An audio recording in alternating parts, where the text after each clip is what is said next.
ಹೈವೇಯಿಂದ left ತೊಗೋಬೇಕು ಉಡುಪಿ ಸಿಟಿಗೆ ಹೋಗಬೇಕು ಅಂತ ಅಂದರೆ ಸ್ಟ್ರೈಟ್ ಹೋದರೆ ಮುರುಡೇಶ್ವರ ಮತ್ತು ಗೋಕರ್ಣಗೆ ಕನೆಕ್ಟ್ ಆಗಿಬಿಡುತ್ತೆ ಈ ಹೈವೇ ಸ್ನೇಹಿತರೆ.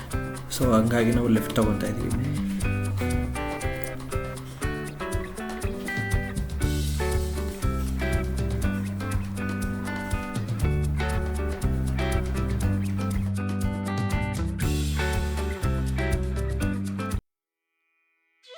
ನಮಸ್ಕಾರ Karnataka, welcome to my YouTube channel ಅಂತ ಹೇಳ್ತಾ ತಮ್ಮೆಲ್ಲರಿಗೂ ಸ್ವಾಗತ ಬಯಸ್ತೇನೆ. ನಾವು ಇವತ್ತು ಎಲ್ಲಿಗೆ ಹೋಗ್ತಾ ಇದ್ದೀವಿ ಅಂತಂದರೆ ಶ್ರೀ ಕನಕದಾಸರಿಗೆ ಶ್ರೀ ಕೃಷ್ಣ ಪರಮಾತ್ಮನು ದರ್ಶನ ಕೊಟ್ಟ ಜಾಗ, ಅದೇ ನಮ್ಮ ಉಡುಪಿ. ಇದು ಉಡುಪಿಯ ಮೇನ್ ಎಂಟ್ರೆನ್ಸ್. ಸಿಟಿಗೆ ಹೋಗಬೇಕು ಅಂತಂದರೆ ಸಿಟಿಯಿಂದ ನಮಗೆ ಅರೌಂಡ್ 1.5 ಕಿಲೋಮೀಟರ್ಸ್ ಆಗುತ್ತೆ ದೇವಸ್ಥಾನಕ್ಕೆ.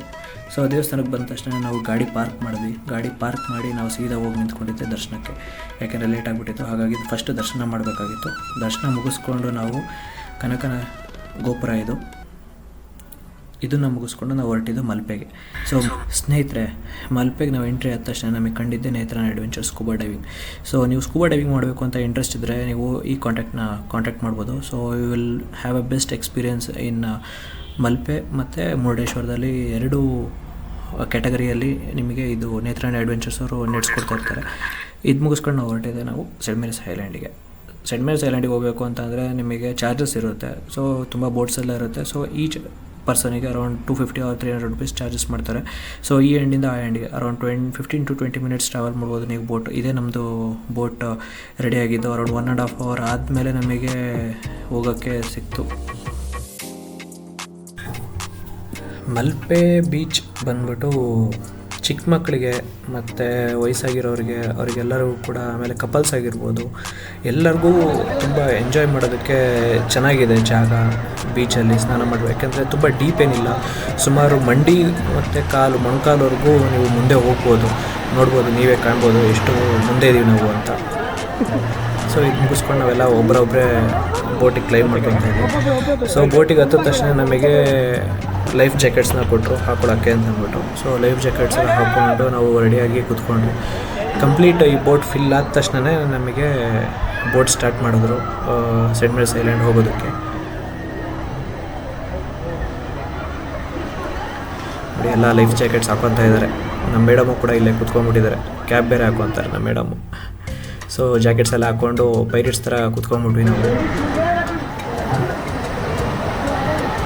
ಹೆವಿ ಸಖತ್ತಾಗಿತ್ತು ಮಾತ್ರ, ಒಳ್ಳೆ ಎಕ್ಸ್ಪೀರಿಯೆನ್ಸು. ಇಲ್ಲಿ ನೋಡ್ಬೋದು ನೀವು ಬನಾನಾ ರೈಡ್ ಮತ್ತು ಬೋಟಿಂಗ್ಸು, ಮಕ್ಕಳು ಆಟ ಆಡ್ತಾ ಇರೋದು ಎಲ್ಲ ಚೆನ್ನಾಗಿದೆ ಇಲ್ಲಿ ಜಾಗ ಮಾತ್ರ ಎಲ್ಲರಿಗೂ. ನಮ್ಮದು ಬೋಟು ಫಿಲ್ ಆಗ್ತಾನೆ ಇತ್ತು ಬೇಗ ಬೇಗ. ಇಲ್ಲಿ ನೋಡಿ ಹೆವಿ ಬರ್ತಾರೆ ಇವಾಗ ಬೋಟಲ್ಲಿ. ಇನ್ನೇನು ಬೀಳ್ಸೈಬಿಟ್ಟು ಎತ್ತೇ ಹಾಕ್ಬಿಡ್ಬೇಕು ನನಗೆ ಬರ್ತಾಯಿದ್ದಾನೆ.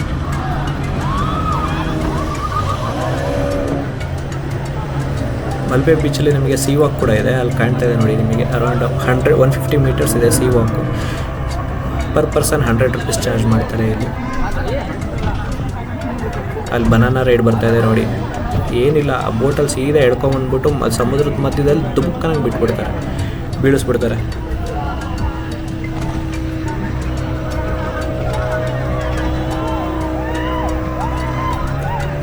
ಈ ಬೋಟ್ ಸೆಂಟ್ ಮೇರಿಸ್ ಐಲ್ಯಾಂಡಿಂದ ಬರ್ತಾ ಇದೆ. ಸೊ ಬರ್ತಾ ಇದ್ದಂಗೆ ನಮಗೆ ಫಸ್ಟು ಅವ್ರು ಏನು ಮಾಡ್ತಾರೆ ಅಂತಂದರೆ ಹುಕ್ನ ಕೆಳಗೆ ಹಾಕ್ತಾರೆ. ಏನಕ್ಕೆ ಅಂತಂದರೆ ಬೋಟು ಎಲ್ಲೂ ಕೂಡ ಆ ಕಡೆ ಈ ಕಡೆ ಅಳ್ಳಾಡಬಾರ್ದು. ಆಮೇಲೆ ಪ್ಯಾಸೆಂಜರ್ಸ್ ಏನಾರ ಬೋಟಿಗೆ ಹತ್ಬೇಕಾದ್ರೆ ಮತ್ತು ಅವ್ರನ್ನ ಗೆಟ್ ಡೌನ್ ಮಾಡ್ಬೇಕಾದ್ರೆ ಅದು ಹೆಲ್ಪ್ ಆಗುತ್ತೆ.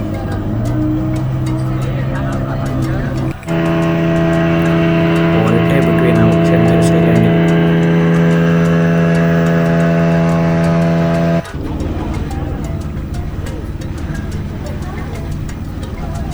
ಬಂದ್ವಿ ಸೆಂಟ್ ಮೇರಿಸ್ ಐಲ್ಯಾಂಡಿಗೆ. ಏನು ತುಂಬ ಬೋಟ್ಸ್ ಬರುತ್ತೆ, ತುಂಬ ಅಡ್ವೆಂಚರ್ ಸ್ಪೋರ್ಟ್ಸು, ಬೇರೆ ಬೇರೆ ಫ್ರಾಂಚೈಸಸ್ ಅಂತ ಎಲ್ಲ ಇರುತ್ತೆ ಅವ್ರ ಕಡೆಯಿಂದ. ನೋಡ್ಬೋದು ನೀವು ಇಲ್ಲಿ.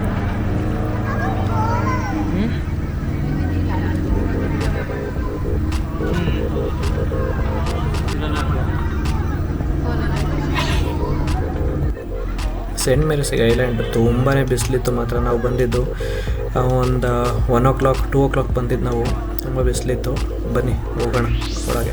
ಸೊ ಇಲ್ಲಿಂದ ನಾವು ಆ ಕಡೆ ಎಂಡಿಗೆ ಹೋಗಬೇಕು ಅಂತ ಅಂದರೆ ಒಂದು 200 ಮೀಟರ್ಸ್ ನಡಿಬೇಕು ಎಂಟ್ರಿ ಆದಮೇಲೆ. ಚೆನ್ನಾಗಿದೆ, ಒಂದು ಒಳ್ಳೆ ಎಕ್ಸ್ಪೀರಿಯೆನ್ಸು. ಸೊ ನೀವು ಎಲ್ಲಿ ನೋಡಿದ್ರೂ ಕೂಡ ಬರೀ ತೆಂಗಿನ ಮರನೇ ಕಾಣುತ್ತೆ ಇಲ್ಲಿ. ಫುಲ್ಲು ಉದ್ದುದ್ದನೇ ಇದ್ದಾವೆ, ಯಾವಾಗ ಹಾಕಿರೋದು ಇದೆಲ್ಲ. ಆಮೇಲೆ ನಿಮಗೆ ನೇಮ್ ಬೋರ್ಡ್ ಸೈನ್ಸ್ ಕೂಡ ಇದೆ. ಸೊ ಇದೇನು ರೀಸನ್ ಅಂದರೆ ಸೆಂಟ್ ಮೇರಿಸ್ ಐಲ್ಯಾಂಡ್ ಯಾವಾಗ ಕಂಡುಹಿಡಿದಿರೋದು ಅಂದರೆ ವಾಸ್ಕೋ ಡಿ ಗಾಮ ಬಂದುಬಿಟ್ಟು ಇಲ್ಲಿ ಕಂಡುಹಿಡಿದಿರೋದು. ಬಂದಾಗ ಅದು ಐಡೆಂಟಿಫೈ ಆಗಿದೆ ಅಂತ ಒಂದು ಉಲ್ಲೇಖ ಇದೆ. ಅಲ್ಲೊಂದು ಬೋರ್ಡ್ ಹಾಕಿರ್ತಾರೆ, ನಿಮ್ಗೆ ಹೋದರೆ ಗೊತ್ತಾಗುತ್ತೆ. ಸೊ 200 ಮೀಟರ್ಸ್ ಬಂದ ತಕ್ಷಣ ನಮಗೆ ಐಡೆಂಟಿಫೈ ಆಗಿದೆ ಸೆಂಟ್ ಮೇರಿಸ್ ಐಲ್ಯಾಂಡ್. ಇಲ್ಲಿ ಬಂದುಬಿಟ್ಟು ರಾಕ್ಸ್ ಎಲ್ಲ ಬಂದುಬಿಟ್ಟು ಸಖತ್ತಾಗಿದೆ. ನೀವೇ ತೊಗೊಂಡೋಗಿ ಇಟ್ಟಿದ್ದೀರೇನೋ ಆರ್ಟಿಫಿಷಿಯಲ್ ಆಗಿ ಅನ್ನೋ ಥರ ಕಾಣಿಸುತ್ತೆ ನೋಡಿ. ಅಷ್ಟು ಚೆನ್ನಾಗಿ ರಾಕ್ ಫಾರ್ಮೇಷನ್ ಆಗಿರುತ್ತೆ, ಯಾಕೆಂದರೆ ಅಲೆಗಳು ಬಡ್ದು ಇದಾಗಿರುತ್ತೆ. ಆಮೇಲೆ ಇಲ್ಲಿ ಇನ್ನೊಂದೇನು ಅಂತಂದರೆ ಸೀಶಲ್ಸ್, ಕಪ್ಪೆ ಚುಕ್ಕು ತುಂಬಾ ಜಾಸ್ತಿ. ಸೊ ಅದು ಮುಗಿಸ್ಕೊಂಡು ವಿಡಿಯೋ ತೆಗಿಯೋಕ್ಕಾಗಲಿಲ್ಲ, ಇನ್ನೊಂದ್ಸರಿ ನಾನು ಅದನ್ನು ತೋರಿಸ್ತೀನಿ ನಿಮಗೆ. ಸೊ ಅದು ಮುಗಿಸ್ಕೊಂಡ ತಕ್ಷಣ ನಾವು ಹೊರಟ್ಬಿಟ್ವಿ. ಲೇಟ್ ಆಗ್ತಾಯಿತ್ತು ಅಂದ್ಬಿಟ್ಟು ನಾವು ಮುರುಡೇಶ್ವರ ಬೇರೆ ಹೋಗ್ಬೇಕಾಗಿತ್ತು. ಹಾಗಾಗಿ ಸೊ ನಮ್ಮ ಮೇಡಮ್ ಬೇರೆ ಲೈಫ್ ಜಾಕೆಟ್ಸ್ ಎಲ್ಲ ಬಿಚ್ಚಾಕ್ಬಿಟ್ಟು ಅಲ್ಲಿ ಹಿಂದೆ ಕುತ್ಕೊಂಡ್ಬಿಟ್ಟಿದ್ರು. ಇವರೇ ನಮ್ಮನ್ನು ಅಲ್ಲಿ ಕರ್ಕೊಂಬಂದಿದ್ದು. ಸೆಂಟ್ ಮೇರಿಸ್ ಐಲ್ಯಾಂಡ್ ಉಸ್ತುವಾರಿ ಪೈರೇಟ್ ಆಫ್ ಅವರ್ ಬೋಟ್ ಅಣ್ಣ ನಮ್ಮ ಮೇಡಮಿಗೆ ಗೈಡೆನ್ಸ್ ಕೊಡ್ತಾ ಇದ್ದಾರೆ, ಹೆಂಗೆ ಈಜ್ತೀರ ನೀವು ಬಿದ್ದರೆ ಅಂತ. ಅವ್ರು ಕೆಳಗೆ ಈಜ್ತೀನಿ ಅಂತಿದ್ದಾರೆ. ಸ್ನೇಹಿತರೆ, ಜಾಸ್ತಿ ವಿಡಿಯೋ ತೋರ್ಸೋಕ್ಕಾಗಲಿಲ್ಲ. ಸೊ ಇನ್ನೊಂದು ವಿಡಿಯೋದಲ್ಲಿ ನಿಮಗೆ ಸಂಪೂರ್ಣ ಮಾಹಿತಿಯೊಂದಿಗೆ ಮತ್ತೆ ಬರ್ತೀನಿ. ಅಲ್ಲಿವರೆಗೂ tata, bye bye, sign off from Rohit blogs.